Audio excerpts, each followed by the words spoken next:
It's another comic book interview. We're going to be interviewing Marvel Comics writer Jeremy Holt, currently working on the What If series, looking at how Venom would impact other heroes in the Marvel Universe. Jeremy has also worked on a lot of independent titles, such as Gatsby, Before Houdini, After Houdini, and a few others that we'll get into while we're discussing things. We will also talk about what it takes to be a comic book writer, what character you would most like to work on, and who else you would like to work with. Get these and more as we go into our interview with Jeremy Holt right now. Here we are with Jeremy Holt, the fantastic writer of the new What If series at Marvel. I see you're endorsing it with the Venom shirt. Yeah, right out. Yeah, I had to. If you're not reading this, go out and buy this at your local comic shop. It has been fantastic. First issue, She-Hulk becomes Venom. Second issue, Wolverine becomes Venom. Where are we going from here, Jeremy? Who's next? The next step is Doctor Strange. Doctor Strange. Ah, okay. Then Yeah. Moon Knight, right? Moon Knight, and then it's basically the culmination of this essentially a linear narrative that I was encouraged by my editor to try to create, because he explained that the What If, historically, those storylines are usually like one shots of characters in different timelines, and then they get looped into the same timeline. And he said, I don't want to do that. Could you do something more linear? Mm-hmm. I was like, yeah. And then I was like, oh my God, I don't know how to do this. So it was like a matter of getting to pick the characters I was hoping, the heroes, and then obviously some villains.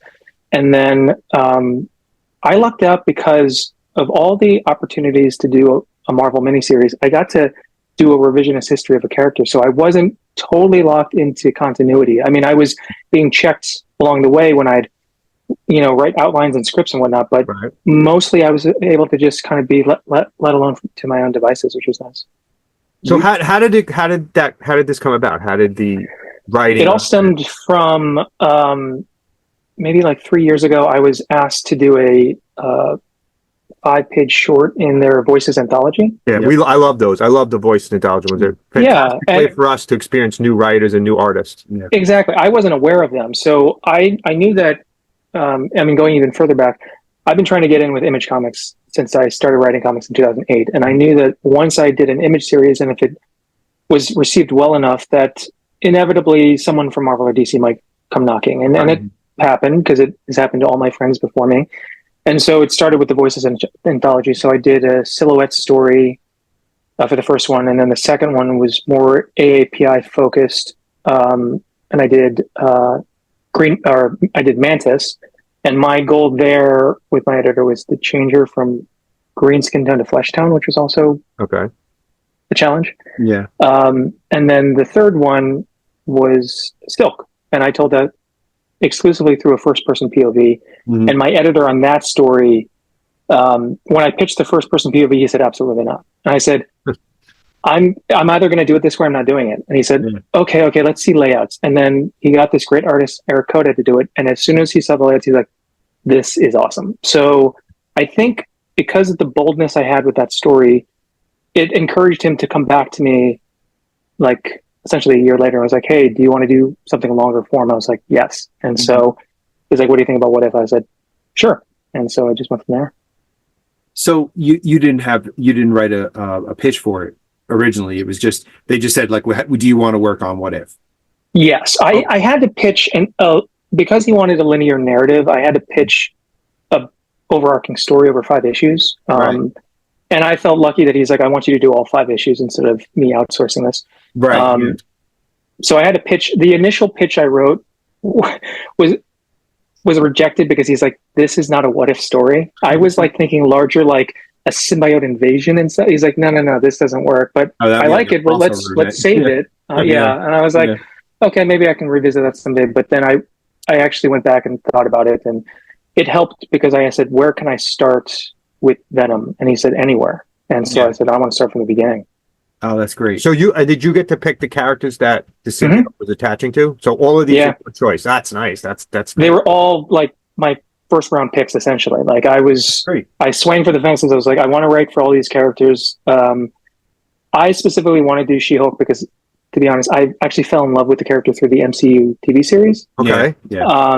And my good friend Charles Soule wrote a great, series for her, which I've also read. And Yes. so I wanted to use her, but then, I was like, as a child, I loved Wolverine and Sabretooth and such iconic characters fighting each other. And my oldest brother is the one who got me into comics. So when I told him about this, he was kind of floored. And then I did show him like early images of the Wolverine Sabretooth confrontation. And he's like, you've fulfilled my childhood fantasy. Like, you're doing this thing that I was like, yeah, it's pretty wild. And Yeah, super that's fun. great. I'm so glad to hear that you got to pick him, because She-Hulk's one of my favorites in the Marvel universe and doesn't get nearly enough respect, I think. Mhm. Even with the show, I don't think she got enough respect in the show. And I've been reading the No, the series show for was- a long time. No, the show, I love the I was show. impressed with how much anger people shot against that show online. I know. I couldn't figure out why. To me, I thought it was really clever and funny, Me and too. a fresh take on that kind of story. And I couldn't. And it was very reminiscent of what the comics were like. Very much comics Yes. aren't always serious. Was it the late '80s Yeah. run with John Byrne? The second volume 2, the Mhm. second series, Mhm. because first one That's Savage She-Hulk breaking is the a little fourth wall a yes, lot. that it's based on that, and I thought it was fantastic, and Great. And honestly, I picked this up because of the She-Hulk cover, and I said, "Oh, it's a She-Hulk as Venom. That's it. This can't be anything wrong with this. Yeah. It's got to be fantastic." I was nervous because this is my first like official foray into Marvel Comics. I mean, the shorts were nice, and I did actually do a 6-part series for their Infinity Comics, Right. the online comics Oh, yeah. for a Iron Fist storyline and I wrote the character Pei. And so that was a great experience, but I knew the readership wasn't the same as like the Right. monthly. So I was apprehensive because I understand the history with What If, and I was like, I'm kind of doing this all very differently, and I was prepared for people to be like, this sucks. I don't think anyone's No. saying that, right? I mean, No. it's doing well. It's been really entertaining, and I have a very large pull list. So each week I get a lot of comics, and there's some that I put aside, and they end up sitting in a box in the back of the room, and they get read when I get to them. But this, right from the beginning, this comes in, and that's the first one I read, and I'm really looking Thanks. forward to the next couple. I hope you get something more, consistent. I hope I hope they have plans for you going forward. Yeah, we'll see. I mean, like I didn't really see myself getting this far, so I'm appreciative with the opportunities I've had. And I keep asking my editor for the sales numbers for issue 1, and I still haven't gotten it. Like, I think it's gone back to a reprint, but I'm not totally certain on that because I've seen a reprint cover online. So I'm like, I assume it's gone back, but I have no idea what the initial print run was. Right. All right. So do you are you enjoying working for Marvel? Because I know you did a lot of independent work. I mean, how did the two experiences kind of stack up again? Not that I'm looking for you to badmouth Marvel or anything. Right. But I'm just thinking, like, how different is the experience of the indie, kind of creator-owned stuff? And Sure. like you talked about Image, and one of the big selling points of Image is that you own your stuff. Mhm. So, like, how different is the experience for you? It's wildly different. I mean, Mhm. I, as a writer for a publisher like Marvel, I feel very siloed from the production aspect of things because Right. with creator owned, I'm essentially production. I'm essentially editorial. So I'm very hands-on with my creative teams, and I have, a book designer and a letterer I've used for almost a decade now. I've made great relationships with my co-creators. So I knew that I was not going to have much say on the artists.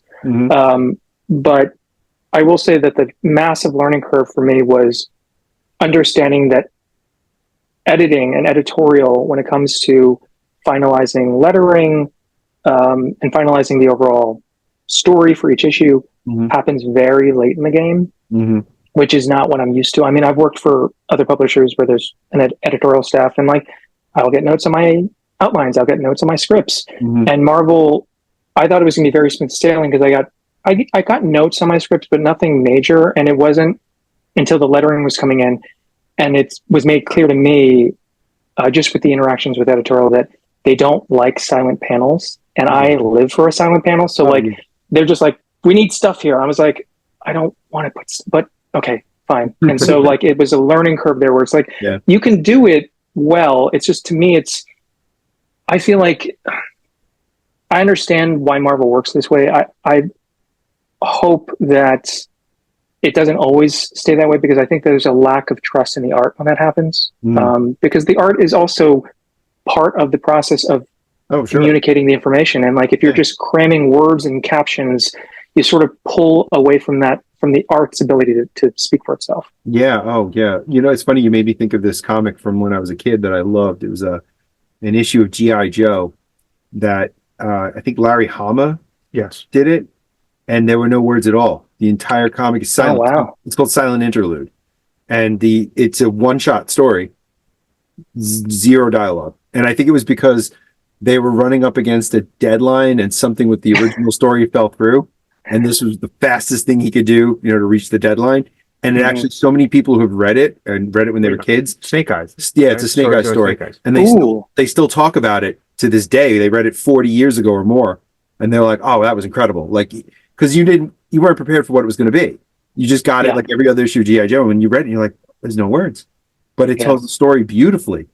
And I'm surprised that they would still have that idea of like, no, there has to be words in every panel, Yeah, it was surprising to me because some of the dialogue was very expository, which I understand. And it was confusing to me because it's like these characters have been in existence for a long time and we're still relying on them naming each other in a battle. And I'm like, I mean, we all know who these characters, and I got the notes where it's like, well, this new hybrid of Venom doesn't know who this character is and so on and so forth. It's like, okay, sure. That's a fair point. Yeah. Yeah, so the reader knows, but not the characters themselves. Exactly. Oh, that's interesting. But they do that. But they do it. Marvel does it in everything, though. They do that thing now where they put the name underneath the character. Oh yeah, but I mean, it's better than what they used to do, where they had an entire panel recapping everything they ever did. Yeah. They did that a couple years. There would be a page, back. where you'd be like, somebody would be like, "Here's Ultron," and then you'd get a page, everything Ultron ever did. And you're like, "Oh, okay, yeah." But so where was I going with that? I don't know. You tell me. I don't know. I'm lost. You go. So if you actually said another key character in my favorites, Iron Fist is my favorite Marvel character. Really? Yeah, it has been for a very long time. Growing up as a kid, Power Man and Iron Fist, I grew up in a predominantly black neighborhood, and the fact that they were partners always really hit a spot with me. That how cool it was that they were partners. That's awesome. That would be an awesome title for someone who like you to take, because they haven't done a really good job on him in the last couple of years. Anything that comes out has really been here and gone quickly. Yeah. I don't think they give him a fair shake. And listen, the show didn't help at all, but yeah, I started watching the show as sort of like low key research, just to kind of get a vibe of the character, because I had read all of the issues that Pei is referenced in, and she was even the main character in a miniseries. And a lot of the miniseries featuring her in high school maybe middle school was written maybe, I don't know, 8 years ago, but it just treaded on so many tropes of a teenager that wasn't interesting to me. Yeah. And I was in this unique position to write the character where she doesn't have her powers. So what does that look like? Mm-hmm. And I, there's a part of Brooklyn I love, Prospect Heights, and there was a comic book shop there that I was like my second home, Bergen Street Comics. So I sort of set the story around Prospect Heights and Crown Heights, because Luke Cage is a character in it, and I know that in the show Crown Heights is a prominent location, right? So I wanted to kind of reference that, but it was sort of a challenge because how do you write a superhero who doesn't have superpowers? Yeah. And I had come up with a brief concept for it regarding this artifact, and then I didn't plan it well enough because my editor was asking me so many questions about the artifact, and then I sort of had to reverse engineer the story behind the artifact while writing it. And I was like, well, now this changes all of this, and so that was also a learning curve. And it's been a great experience using licensed characters, but it is inherently challenging because I have to be cognizant of continuity that I'm fully not aware of, and it can be very sort of constricting creatively. Well, that's where a lot of freedom for something like What If comes in, because you can be free of all that weight of continuity in certain ways. Yeah. Yeah, or at least you don't feel as beholden to continuity. Right. Which is And one of the reasons that when I was younger, I loved What If, Me too. because anything could happen. Like in a Wolverine comic, you're reading it, Wolverine's not really going to die, Right. because they can't get rid of him, right? No. So, but in a What If comic, that could happen, or like DC has their Elseworlds comics where anything could happen, oh, right. and so that was more interesting to me as a fan because it was a lot less predictable. And I imagine as a writer, you could probably do more interesting things within that framework. Yeah, I mean, outside of that, just starting from a different or creating a new timeline, I also was focusing on another aspect of Venom that, I mean, I will freely admit I haven't read a ton of Venom, but from what I have read, it's clear that obviously the physical bond he has is sort of what's made him so notorious and beloved, because it's a parasite commandeering a person, which is very visually arresting. But what I just have never seen explored fully and directly is, what is his psychological prowess? Because the reality is he could, I believe, tap into the trauma of anybody he bonds with. And the reality is everybody, superhero or not superhero, has trauma. So he has that back door. And the question is, how would he bond with the character? My thesis was, I want to tell a story where Venom bonds with these heroes, but they do not comply. And what does that look like? And so they're constantly wrestling with this alien who understands their weaknesses mentally, which I think is far scarier than just saying, oh, I control your arms now. Sure. Yeah.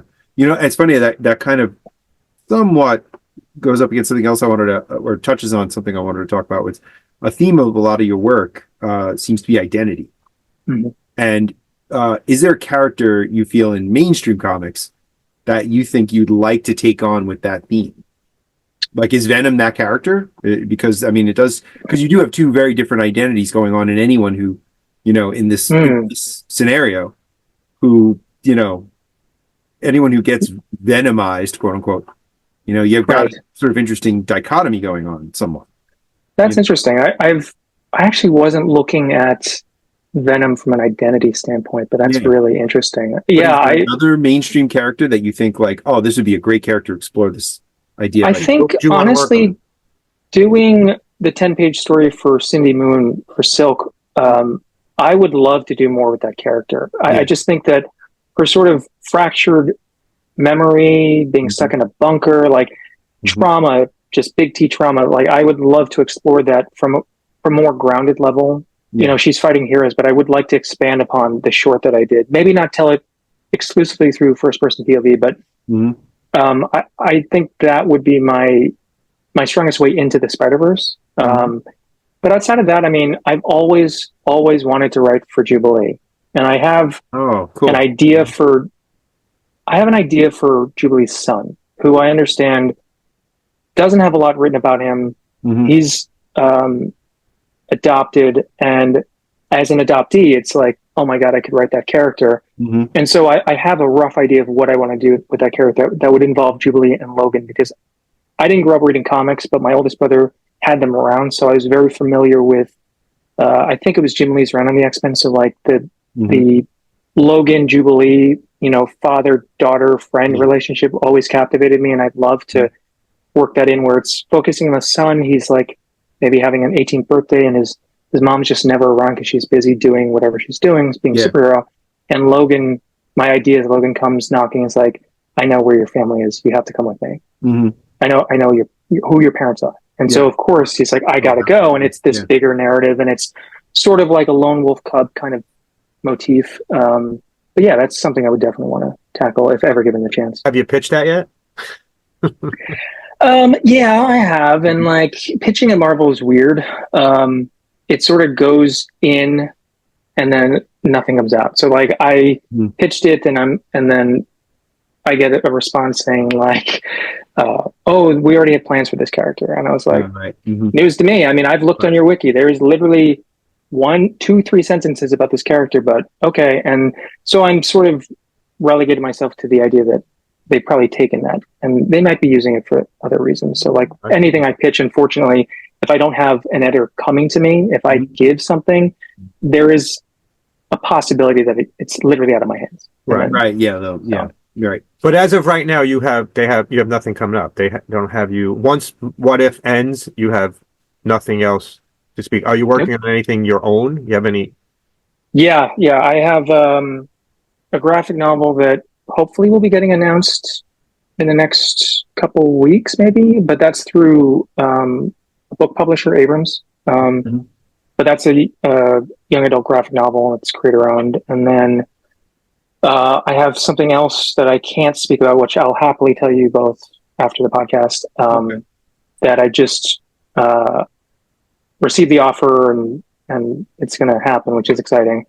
And then I've pitched, I don't know, 3 other things that I found out today. One of them is making it through review, and hopefully it might happen, which would be again creator owned. So Good. Now, do you like doing graphic novels as opposed to monthlies? I personally do. I started doing obviously monthly comics, and I really love that because there is this sort of instant gratification of being able to pitch something and then get all the stuff together, the scripts, the art, and then you could essentially announce in like 3 to 6 months, as opposed to these book deals. It's like, oh, it's slated for 4 years from now, Right. which is kind of like crazy to me. But I understand publishing schedules in the book market's different. But at this point, I sort of prefer to do graphic novels because I don't like going to conventions with single issues because they're like, how does it end? And I'm like, you're going to have to wait. And they're like, okay. And they toss it back on the table. Like, I'd rather just have a complete book. Right. I've never heard of it. That's actually really a good way to look at it. When someone comes to a convention and you're in the middle of a series and you're trying to sell them on that series, You can't tell them not, right? And you're right, because when we go to a lot of conventions, Brian buys a lot of stuff like that from creators. Like I buy a lot of independent stuff, and it's graphic novels. That's actually a really interesting Yeah. way to look at it. That I rarely buy graphic novels. I buy single issues, and I buy a lot of back issues. So me just trying to recreate history of whatever character. Like if I get an Iron Fist, I'll try to buy every appearance of Iron Fist and then read it in continuity. Oh, that's awesome. Brian's very different. But that's a really good point because we attend a lot of conventions and it's always graphic novels on independent creators tables, and that's why. Well, because they get into bookstores and it's a wider market. Yeah. The sales are much better on a graphic novel than on a monthly at this point in life, unfortunately for many of us. I mean, a part of me likes from a sales point, I really like promoting something monthly. That's fun. But when a monthly gets collected into, lack of a better term, a trade paperback, it's hard to resell something unless someone is absolutely diehard fan of the series to buy it again, essentially. And I'd rather just do it one shot. Here's the book, all you want in one contained volume. Well, it's sort of I don't know how well the analogy works, but it's sort of the difference between doing a television show and doing a movie. Like where you have a TV show, you have always something new to talk about that's coming. But the benefit of the movie is that it's a complete work, self-contained. You could say, here it is, watch this. Watch it. Don't have to worry about years and years of continuity and other stuff. Yeah. Now, I know you did 2 books about Houdini, right? Or 2 books, before Houdini and after Houdini. Why Houdini?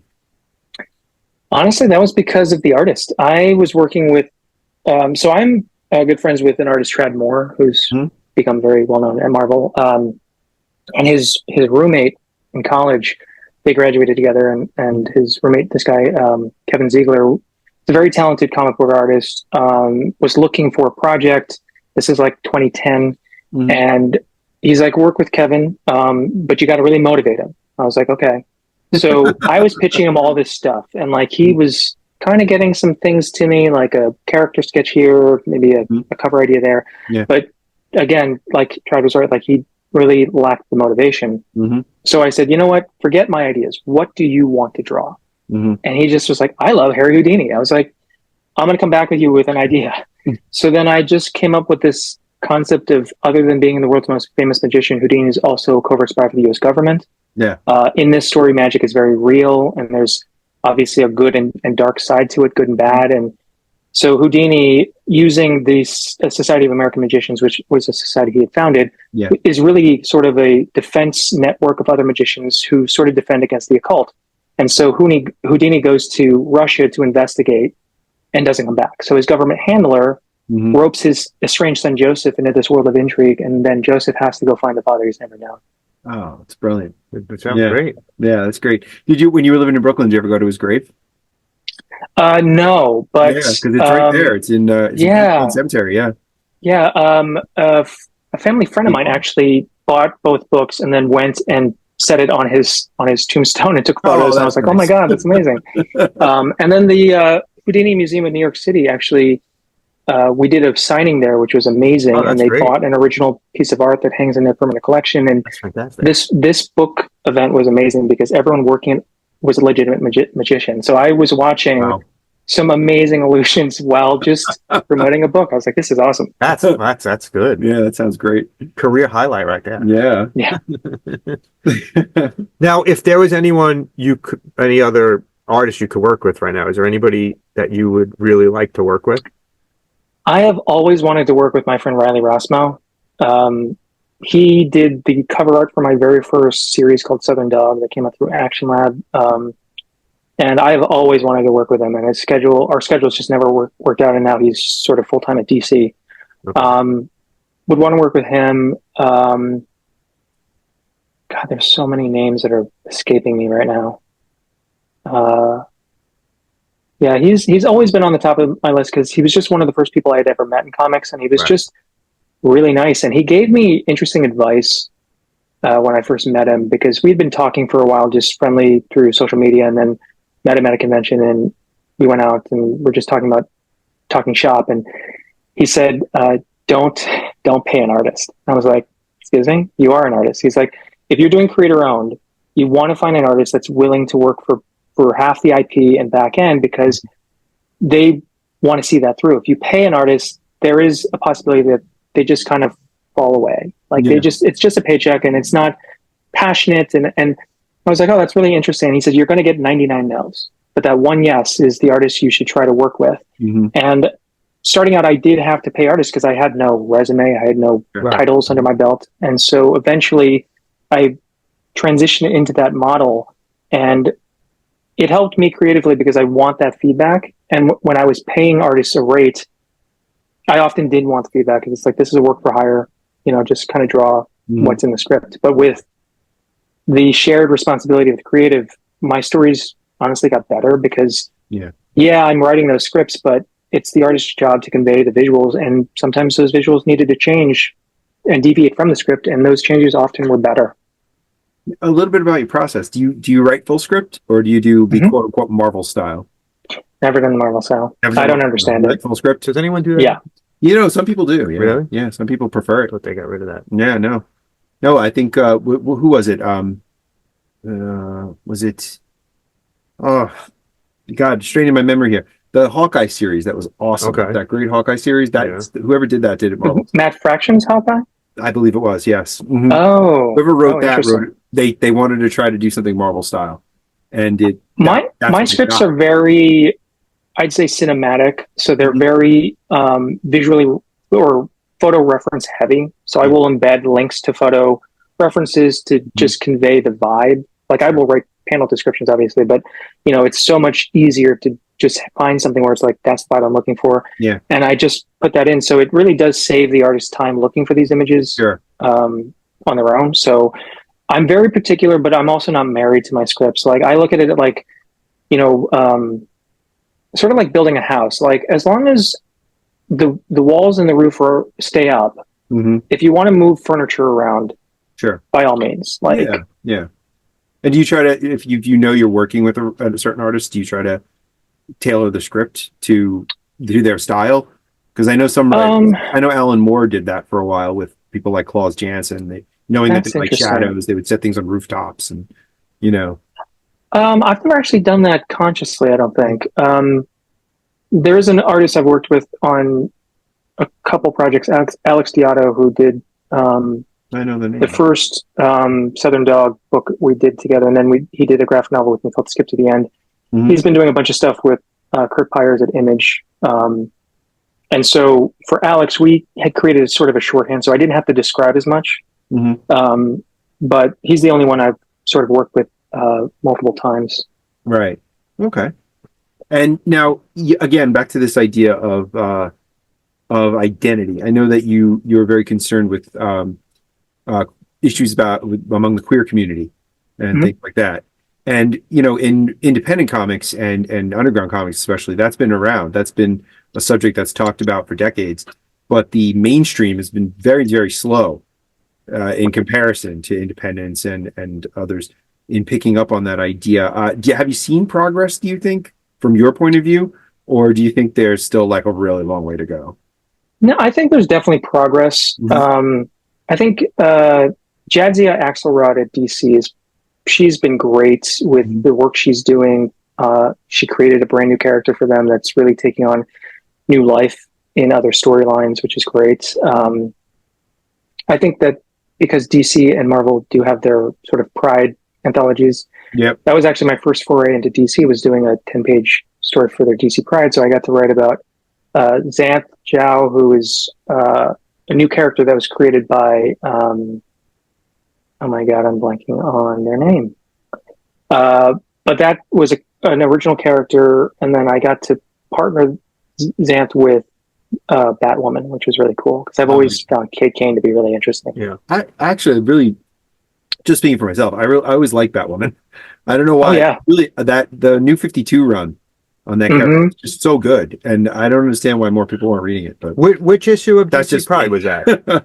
That was last You year's. definitely have that. Oh, I have. DC I Pride. have every one that's been Yep. printed so far. Mhm. I really enjoy the takes on characters like that. They're really well done, those DC Pride. Yeah. I actually was just going through the other day. I have one sitting in there that I haven't Mhm. read yet. This year's, I think I haven't read. But I think that ultimately, what I'm trying to do is just provide more representation for underrepresented characters, like both if they're POC or if they're queer, Mhm. because I am in this unique position creating certain content for a very specific media that, Mhm. why not? Because my journey getting into this sort of was misguided because I was writing for about 6 to 7 years these white male protagonist stories, and Right. Mhm. that is more of a commentary on my own complications with being adopted, and there's a color blindness that occurs with a lot of Korean adoptees that Mhm. some address it, some just kind of, it's called coming out of the fog. And so when I came out of that fog in 2017, I realized that I'd been writing these characters that I sort of was writing more for an editor or publisher rather than myself. Right. And so I said, what is my story? What is my narrative? And Yeah. Right. I wanted something that was more personal. So I decided to actually weave in some of my own lived experiences, good experiences, bad experiences, into my stories. And once I started doing that, A, it was more fun to write these characters. And B, the things that I wrote that were hyper personal were the things that reviewers and readers were commenting and reaching out to me about specifically. Mhm. They're like, why did you do that? Yeah. I'm like, that's really interesting that you're focusing on that because that is a lived experience. And from what I've gathered over the last 5, 6 years of doing this is that you don't really ever have to worry about losing an idea to someone if you're writing from an authentic place, Right. because it is your experience and literally no one else can copy it. I am an identical triplet. I have two identical triplet brothers who, they couldn't even steal one of my ideas. Right. And we have shared lived experiences. So I always tell people, like, just really honestly go to therapy. It's very eye-opening. That well will never run dry. Mhm. And Right. just pull from that stuff and weave it in, because that is the stuff that I think, for me, I assumed nobody wanted to read about my problems. So I didn't write about that stuff. Right. And then once I did, I realized, a lot of people, we all have similar problems. And that's the stuff that resonated the strongest with readers. And speaking from the side of as a reader, yes, you can tell when something's personal. And a lot of the interviews we've done recently with creators and specifically writers is based on us reading something that they wrote that was really personal.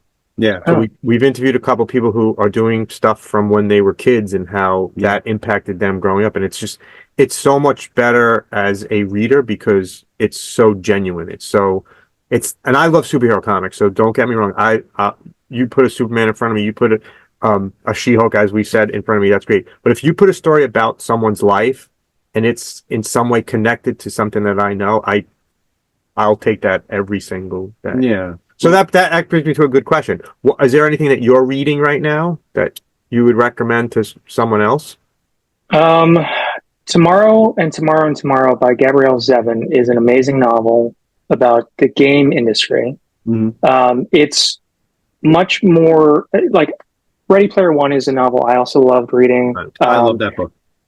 I loved it. Me too. Looking back on it, I mean, I think I read that thing in like 3 days. Mhm. Looking back on it, though, I think it is a very insular view on gaming from a male perspective. And Right. it's, I mean, all the references I loved growing up, but what I love about Tomorrow and Tomorrow and Tomorrow is that it captures all of this stuff outside of that. And it tells it from a different point of view from a cast of characters. And I think it's a book I think about a lot. In fact, it inspired me to start working on another project, which is this project that I just heard about today that might make it find a home at a publisher. Because I do want to kind of tackle my interest and love for video games, but from a angle that I don't see explored often, which is less about the whole you've got to like be focused and determined, and that's all important. But like, I also see how with someone with kids that getting sucked into those screens to me is a really interesting phenomenon that I also want to explore in my stories, where the narrative in this story that I'm developing is not so much about someone trying to level up, but it's more about how do you level up inside? How do you learn to be more compassionate, more courageous, setting healthier boundaries? Because that's ultimately how you can win and break the cycles that life kind of puts us in. Right. Sure. Oh, that's interesting. Huh. Now, I want to ask you about the fog. You mentioned the fog thing. I have a number, a high number of Asian adopted cousins. Oh, wow. And it's actually, there's a lot of them. My aunt adopted 4 kids from Korea. I believe 8 kids from China. One aunt? 8? Yeah, 12. She's adopted Just 12. She's adopted 12 kids. Wow. Yeah. And Oh my God. yeah, and What's the age range now? oh, the youngest, well, the oldest is 30, almost 38, I believe. And the Okay. youngest is 13, 14, Okay. somewhere around there. Okay. Yeah, and I think, well, I don't want to talk about just this, but it's funny. I never really thought about that idea of that there's like a coming, like you say, coming out of the fog, a sort of realization of saying, Yeah, it's an identity crisis that was something I was aware of as a child that I didn't know how to process. And the best way I can describe it is I have this early memory of maybe second, third grade where I would occasionally catch my reflection in the mirror. And there was this shock where I recognized the person, but I didn't know anything about them. And it was kind of like akin to like seeing a celebrity. Like, oh, I recognize that person, but I don't know anything about them. And it was something I didn't know how to process or think about. And so the problem, and having spoken to a lot of Korean adoptees and seeing and hearing their stories, the families that they grow up, usually, you know, Caucasian families, you know, this idea like we don't see color, which is a really great aspirational way to view life. Sure. But the reality is everyone sees color, whether they want to or not. Yeah. And so to say I don't see color is also sort of like I don't see you. right. And so I've met a lot of Korean adoptees that have also said, yeah, I viewed myself as white. And it's sort of a normal thing when you're raised in a Caucasian household. And I think what's really important for anybody adopting someone that is outside of their own culture is to try to provide some of that culture. And it could be in the smallest of ways, like the cuisine. I understand language is hard, but to just assume that they don't need it Yeah. is sort of, it does the adoptee a disservice, because then that adoptee is forced to kind of piece together their identity later in life, whether they're ready to or not. Sure. And so for me, it was very late in life. And I'm glad I finally sort of saw, oh, there's a color blindness, and it's not malicious. But it does exist. Sure. And I need to just accept and embrace who I actually am, not who I think I see. Yeah. So understanding myself, and like in 2017, I leaned into my Asianness and felt more proud rather than trying to hide it. Came out as non-binary. So like just these things that just felt more authentic to me was really important, because it was a monumental piece to me being a successful creator, I think, because if you can't Yeah. see yourself, then you can't really explore your own feelings. I was going to ask that if it had an effect on your creativity, and you feel like your Yeah. activity has changed since that. I think that once I started writing stories that were more personal to me, that's when I found more publishing success, because it felt like an uphill climb, because I realized I was sort of trying to pitch to someone, not pitch myself. Yeah. And so Made in Korea for Image was that series where I completely overhauled the story because I'd been developing it for so long, and I was like, wait, most of this doesn't apply to me anymore. Yeah. What if I just write about my feelings about being adopted? And Sure. to me, I think all AI stories that I've watched and read, I think at their root is an adoption experience. Mhm. And I've just never seen anyone explore it directly. So Made in Korea was my attempt to do that, because I thought it was an interesting because I knew I was going to have to reinvent the wheel a bit, because everyone does love AI. And Right. so I wanted to tell it from that perspective, more from the emotional components rather than the hard science of it all. Yeah, well, that's a great way to take it. It really is. Yeah, have you ever did you read or have you heard of Rick Rubin's book on creativity? I have. Did you read it?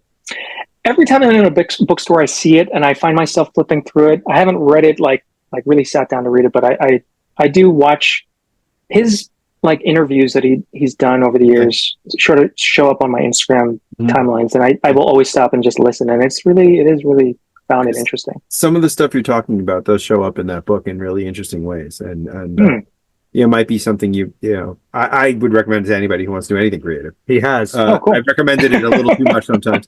Okay, everyone. It's I actually have it on hold at the library, and there's like 370 people ahead of me to get it. So that's where I am with that. Wait, you're not going to buy it? No, I'm not gonna buy it. You spend like $800 a month on comic That's books. why I can't buy it. I can't afford to buy a book. It's all comic book money. I can't take from that. Interesting. Don't say such things. My wife watches this sometimes. I'm gonna end up in trouble. But you bring up a good point that's impacting us right now too. So the creativity side of it, we're having a tough time with our YouTube channel now, because we want to do what we want to do, and YouTube doesn't allow that. Yeah, they're very. How so? They want you to churn out the same thing over and over again. That's how you increase. That's how you increase views and you increase subscribers. Is you put the same topic out constant. We like to do all the different things, like even our interviews. We love doing this because we just want to take collecting and make it this big. So anything that we like to collect, we want to talk about, and we love talking to creators because it's just another way for us to understand a medium that we love. We love comic books, and we love the things that go along with them. And it's really been hitting us lately because we're not going where we want to go, because we're doing what we want to do, not what they. Are there other platforms that provide more flexibility? Some are coming up. There are some out there, but nothing that has the reach. YouTube is just so huge, but they really promote consistency. So Sameness. if we did a story on, say, we did Batman and Batman and Batman and Batman, it would be very beneficial to us, but that's not us. Yeah, but so it's kind of like a forced branding. Yeah. We don't want to do that. We want to be able to talk to a creator, and then in our next episode we want to be able to talk about a toy that we like, and that's it's hurting us. Yeah, actually, speaking of kids, you said you grew up, you didn't read comics. Where did comics come in then? So, same brother who collected them. I mean, he was collecting them when you could still order them through the mail. Right. Yeah. Which I asked him about recently. He's like, it was terrible. Like they'd show up all bent and like it was horrible. So it was years later. I graduated from art school, and I had gone to school for film and television, and I was working at a post-production sound studio in New York City, and it just wasn't for me. So I was visiting said brother who lives in Connecticut. He's a doctor with family, and he was like, "Hey, do you want to go to a coffee shop and read some old comics?" And I was like, "Okay." So then he hands me Frank Miller's The Dark Knight Returns, and I read most of it in that one sitting, and I was like, "This is where comic books are." And he's like, "That's 20 years old." I was like, "This is 20 years old?" He's like, "Yeah." I was like, "Okay." Note to self, going to go to a comic book shop when I get back. And I went to Forbidden Planet in Union Square, and I was like, what are people reading? So my gateway was Vertigo. Like I Preacher, Scalped, DMZ. So those books, I was like, oh, there's a whole side of this where it's like there's not a continuity issue. Right. No. It's just springboard into a new story, new characters. And so I got obsessed, and that's where I eventually found Image. And I was like, well, I'll never make it to Vertigo because that's just like Everest. So Image felt like the closest thing to that. And so I just spent all my time trying to make pitches to submit. And I've known Eric Stevenson for a long time, and I've pitched to him in person. I pitched to him in email, and it was a really humbling experience because there were so many times that I wanted to quit. And the lesson I learned from that was it's important to have a goal. I think you need to have a goal as a creative person to get somewhere. But what I think is more important is to move that goalpost when you need to keep going forward. Yeah. So my goal at the time was to get published by Image. And so when that goal I kept falling short of that, I wanted to quit. I wanted to quit. And, something I heard Bendis say once, it's like, every day you're not writing is the day someone else takes your dream job. So I was like, how do I keep this going when everything is telling me, quit, just quit. Yeah. And so I realized I don't need to get published by Image, and I don't even need to become a full-time writer. I just need to focus on the work. And a quote I heard more recently from Jordan Peele is, he follows the fun. So I was like, I just need to follow the fun. Like, I need to do something that's more fun than watching TV. So I just kind of said, okay, I have a day job. I'm doing this on the side. That's okay. That doesn't mean I'm a failed writer, as long as I'm just doing the work. And then it was eventually realizing the work I was doing wasn't personal enough. And then evolving from that, I sort of created this routine that I can rely on when someone's like, I need a pitch in 2 days. I need a script in a week. Like, I can write a 22-page script in like, the fastest I've ever done that is like 48 hours. Wow. Whoa. Without stop. 40 hours straight. Yeah. You don't sleep. It's like just 8-hour writing sessions. Okay. Wow. Yeah. And so I can, if someone needs something really quick, I have a process where I'm like, theoretically, I could get this done in about 3 days. So I'm going to just focus on that. And if I hit it early, great. I mean, this book that hopefully is getting announced soon, like it was a 200-page manuscript that I wrote in 6.5 weeks. Wow. Oh, that's great. Yeah. Wow. So that's Stephen King speed. It's interesting because the interview right before you, our last interview, which was last week, we interviewed Michael Oeming. Oh, yeah. And he said something very similar to you. He tried and tried and tried and failed and failed and failed. And at one point he was working as a security guard at a parking lot, and he was writing at night because he just couldn't get to work, and he needed money for his family, and he was drawing, and he would go there and sit there in the parking lot and draw, and then finally he hit, and and it's funny because that's when he gave up the house style that he was following for DC and some other companies, and started doing the kind of stuff he does now, which is way more cartoony, more sort of abstract even in a way. I mean, Powers was a huge influence when I was reading that. Interview with him was great. He was a great guy. Yeah, we were surprised. I'll have to watch that episode. Oh, he said something very similar. It hasn't come out yet. That's we're editing it now. It's coming out, I believe, next week. But it's if you're a fan, some of the stuff that he says, it's great. Very the struggle that he had, and how he, overcame the struggle by just saying, I have to do what I want to do. Yeah, and they change his that's style. awesome. That was a great moment. You should, if you're a fan, the thing he's working on right now, Blue Book. Oh, it's so good. Is fantastic. Okay, I will have to check that out. He started following me on Twitter. Maybe late last year, which I was kind of blown away by. I was like, what? And we've interacted briefly. But that's awesome because when I started getting into comics in 2008, I was working as a genius at the Apple store in the meatpacking district, and stock market crashed, and I was not making enough to survive. And so I remember at one point, a credit card I had was in the red. I wasn't getting paid for 5 days, and I was like, I can't go anywhere. So I decided to just stay in and write a comic because I'd been reading them for maybe half a year at that point. And I was like, I'm just going to try this. And what turned into like a 6-day exercise ballooned in this 6-month obsession, and I just couldn't stop. And I was like, oh, I didn't need to work in film. I can use my cinematic mind for this. And like, I've always wanted to tell stories. It's essentially what I wanted to do in film, but I ultimately did want to be a director. And they didn't have a screenwriting program at the time, which was weird. But like finding that was like, I've hit the lottery. Like I've been wanting to find a delivery system for my ideas, and I just didn't know if I was ever going to find it. So when I started reading comics, I was like, this is what I need to be doing.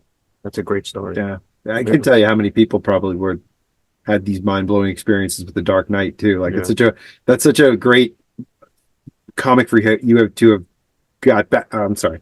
That's such a great comic for you to have been pulled back into it with. Sounds like your brother knew how to hook you. Yeah. Exactly. Right way to go. Yeah. That and like what's great about that experience is like that led me to reading Why the Last Man, which was that was the series that I was like, I have to do this. Like the books were like, oh, this is fun. The ones I was reading, this is great to enjoy and read. Yeah. But Why was like, no, I have to do this now. So the fact that Brian K. Vaughan gave me a pull quote that is on the cover of Made in Korea, that's pretty great. Sort of, for me, is like my whole career has come full circle, and I've met him twice, and he's a person who's like, you should meet your heroes. Like he's amazing. He's just genuinely a nice guy. And then my brother, 2 New York Comic Cons ago,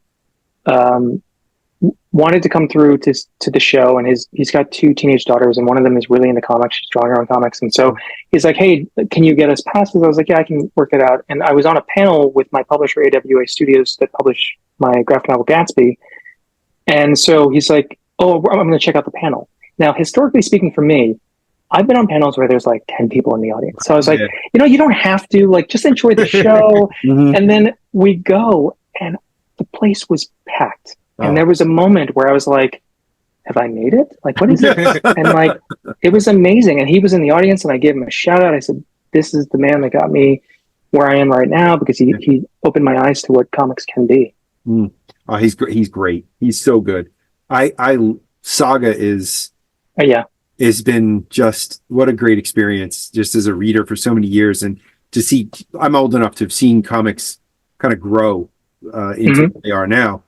And like you, Dark Knight was a flashpoint, and Watchmen around the same time, flashpoint. Yeah. Of these pushing things forward.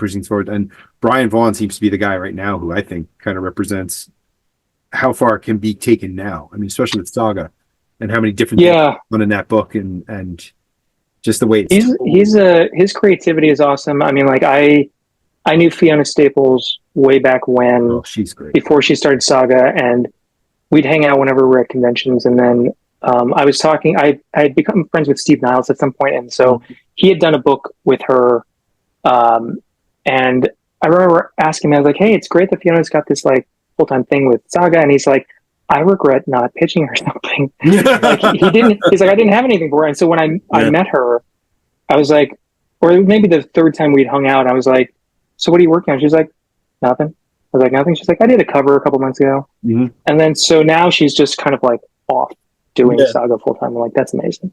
Oh man. So what do you have any conventions coming up?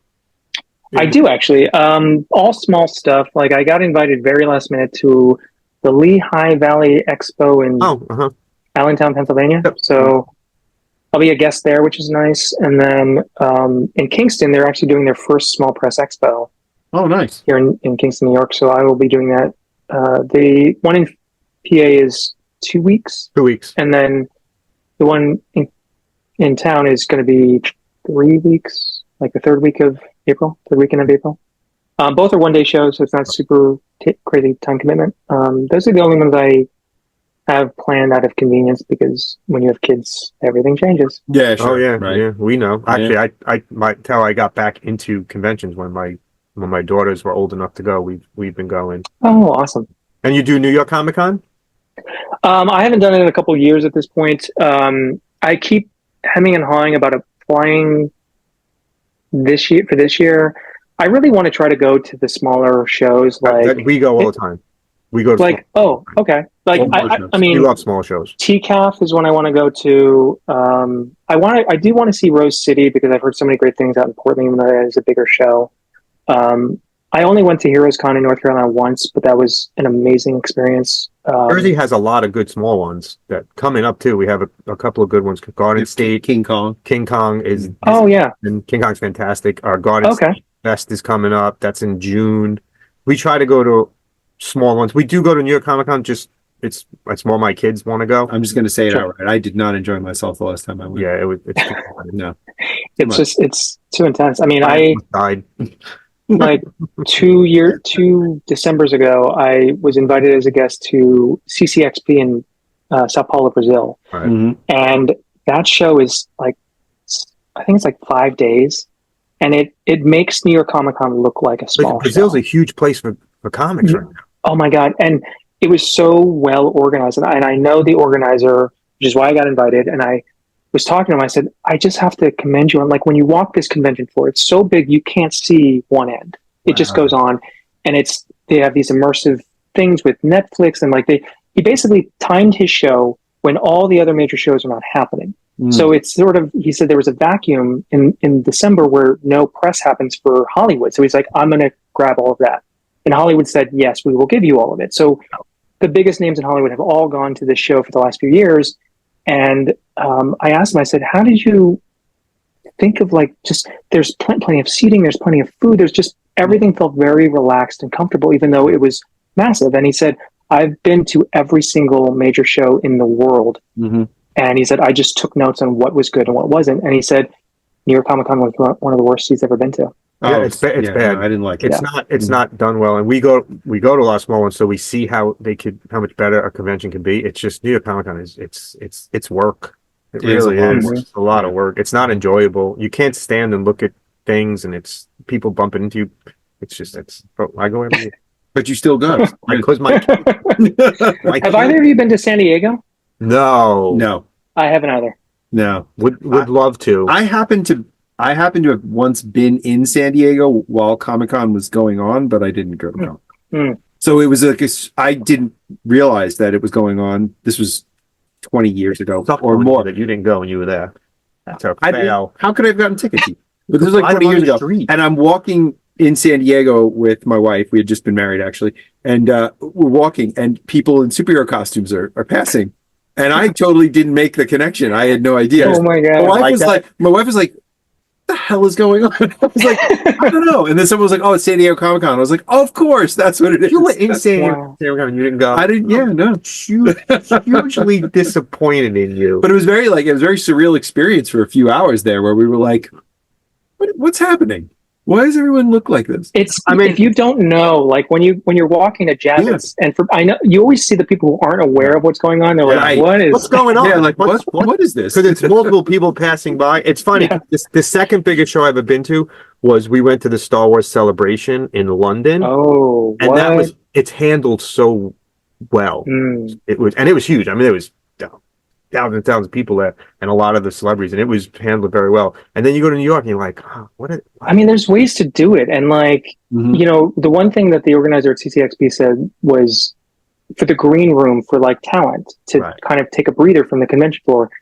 He's like, at New York, he's like, you go into this like green room and it's like Doritos and Coke, and he's like, that's not a meal. So when I went to, like, there was a green room with like a buffet style food every day, and I was just like, Brazil. this in Brazil. I was like, this is amazing, and like handlers to get me where I needed to go, and like fortunately I was with my co-creator Gigi, and she's from Sao Paulo, so she obviously speaks Portuguese. But I will say the only taxing thing about being at an international show is that I didn't understand what anyone was saying. So Oh. 5 days of that, you're just like, I'm constantly, Gigi, what? And that's really, I was fatigued by that, because I was like, Yeah. you just feel lost, Mhm. which can get tiresome. yeah, that's Interesting experience. Yeah, maybe we should go there one day. Yeah, I'll go to Brazil.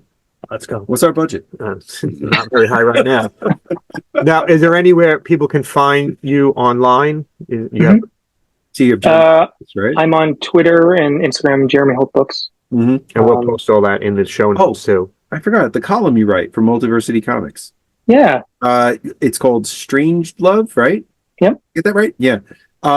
It's really good. I really like it, by the way. I Thanks. want to compliment you on that. Thanks. I like a lot of critical reading and stuff, so I really enjoyed it. I sort of wish I had kept it going. When I stopped I realized I'd caught up with myself at that point. Yeah, Like yeah. I was like, I don't know what's going to happen in the future. Right. But I did like it, and that was actually one of those moments where Fiona was regular when she was on social media, was regularly reposting my articles, and I was just like, an Image reposted it several times, Yeah. and so that's actually how I started. I started as press because I was writing reviews for a friend's entertainment website. So I would go, and I thought it's better to go as press because I have full access to the people I want to talk to, and that's how I kind of got in. And then eventually, I just shed the press badge, and it's just a kind of a contemporary. It's interesting. It's kind of like what that Neil Gaiman kind of did the same thing, actually. Same pattern. That's funny. Thank you so much for your time. Yeah. John. And Of course. maybe when you can reveal that secret, you can come back on and tell us the news on the thing coming up once you get it all through. Absolutely. This has been really fun. Thank you. Likewise. Even just our conversation back and forth before we did this was really fun. I'm really glad we had you on. Hopefully you get more work from, the big guys, and hopefully you can take on Iron Fist and make something of it. You just want to. Well, I'm happy to come back on to talk about anything, even if it's not, a new book that's not Marvel. No, but let us know too. If you want to come on, just let us know anytime. Yeah, always welcome. I want to promote something, and we love doing interviews, especially with people like you who are just, it's great to hear the stories that go into building a comic book career, and because everyone's so different, and it's nice to hear the differences that comic books bring in. Right? Yeah, I've never heard a story that's repeated itself from people who broke in. Yeah. And it's such an odd field for that. Yeah. This is like our 6th or 7th interview, and everyone tells a different story about how they got into comic books, and who got them involved, and what they want to do personally with comic books. And it's just that's why we love comic books. That's why we love talking to creators. Yeah. Well, I appreciate the interest. Thank you. We'll buy everything you put out now. Once you're on the show, we go out and buy everything you put out now. Thank you so much. Hopefully we can chat again in the near future. Absolutely. Good luck with everything. All right. Thank you.